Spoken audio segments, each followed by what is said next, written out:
everyone. So Empowerment Cup is an interstate tournament and there are 16 different teams from all across the country which will be participating. So I am going to put it. First we have All Airlines Recreation Club from Kolkata.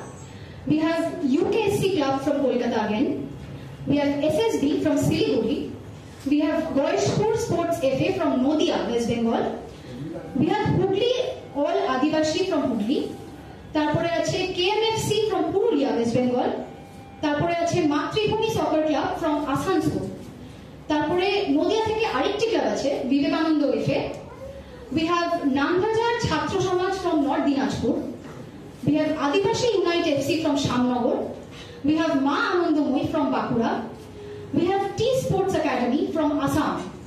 We have Katak Nita FC from Odisha. তারপর Sambalpur Manorama club from again Odisha. We have Aqua Football Club from Jharkhand. And finally, we have JSSPS from Ranchi, Jharkhand.